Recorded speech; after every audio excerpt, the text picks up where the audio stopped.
பாருங்க வீட்டுல வேற வேலை ஒன்றுமே இல்லை. வீட்டுல எவ்வளோ வேலை இருக்கு. இங்க பாருங்க பொச்சு மட்டை அம்மா அடுப்பேரிக்கு எடுத்து வச்சிருக்கா. பொச்சு மட்டை அதை எடுத்து ஒரே இதுதான் விளையாட்டு. நிறைய சேர்த்து வச்சிருந்தா எல்லாத்தையும் கொண்டு போய் எங்கே எல்லாம் போட்டு ஒன்றும் இல்லை போட்டு அடுப்பெரிக்க.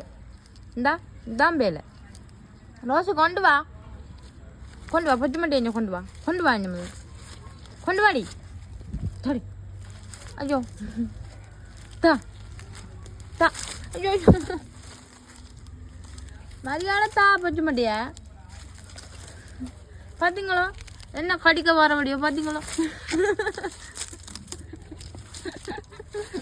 தாமதல் பொச்சு மாட்டியா அம்மா வேற சொல்லுவேன். ரோசி பொச்சு மாட்டியதா பாருங்க இஞ்சி பாருங்க. லூசு குணம் ஐயோ